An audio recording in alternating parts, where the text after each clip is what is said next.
In this video, I'll be speaking with Kelcey Shafer. She's the owner of Pet Travel Management and Consulting based in Austin, Texas. As the name implies, Kelcey is an expert at transporting pets both domestically and worldwide. She has a lot of great information to share, so let's get right into it. Thank you very much for being on the call. I thought a good place to start would be to allow you to tell us a little bit about your background. Yeah, of course. First of all, thank you for having me. This is very cool. I'm happy to speak with you. So I have been in the pet relocation industry coming up on 11 years now. I worked for a very prominent company in Austin, Texas that does pet relocations all over the globe. They've been in the business for decades now.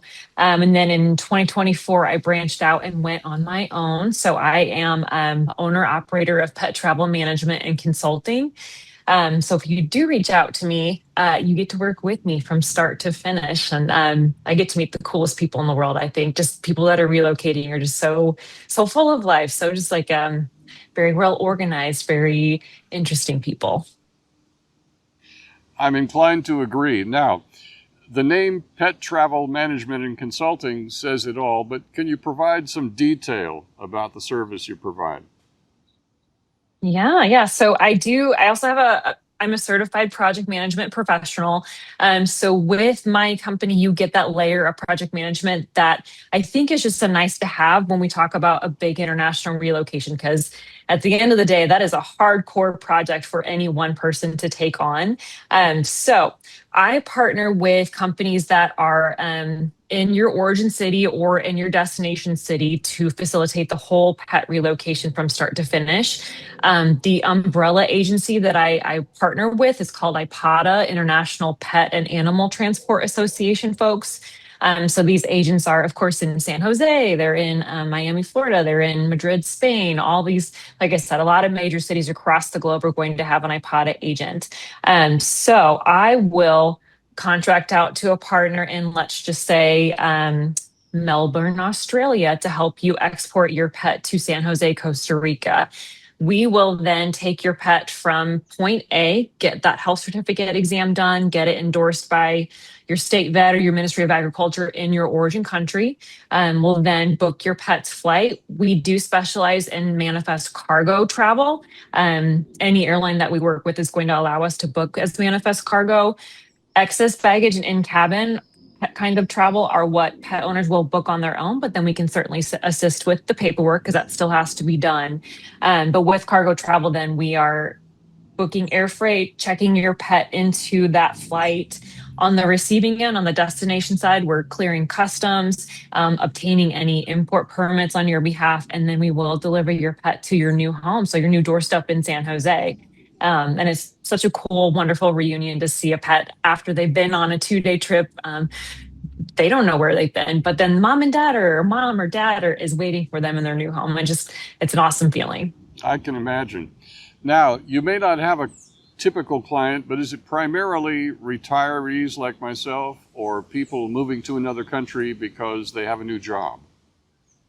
Certainly, those are our probably top two groups of people, I would say, or it's expats that are moving back to their home country. It's military people who are on new orders to relocate to a new country. And of course, they then have their set budget to get their pet from A to B. State Department folks that are now they've been positioned somewhere else across the globe. So yeah, definitely all walks of life, all age groups, I would say.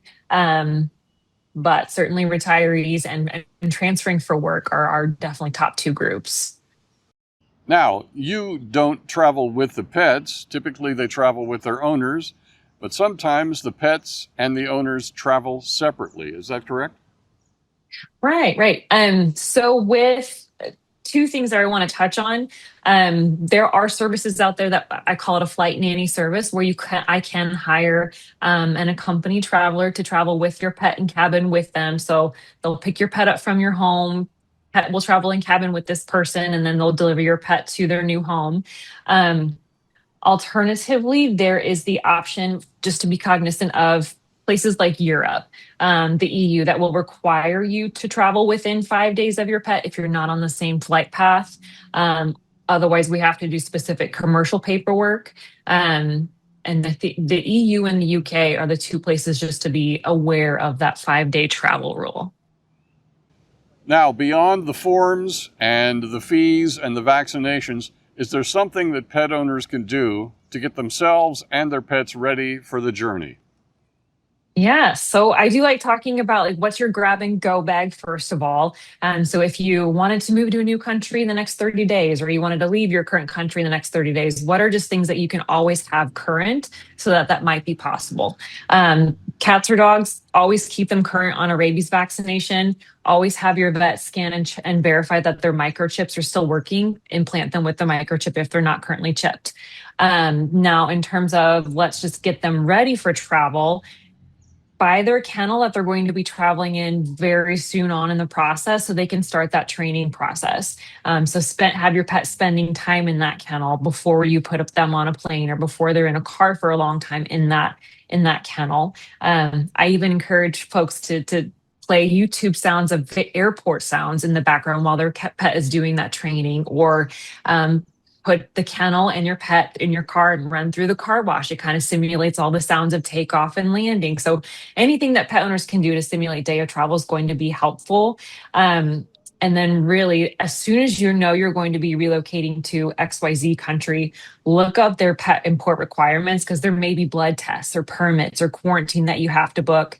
And those processes for countries like Australia or New Zealand have to start at least 6 months in advance of your departure date. So just being aware of what all steps are going to be asked of you and your pet is going to go a long ways.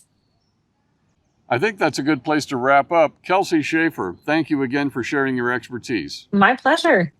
Keep up the good work. Thank you so much. Thanks for tapping me. This was lovely. And to the YouTube audience, until next time, thank you for watching. Tengan viajes felices y seguros.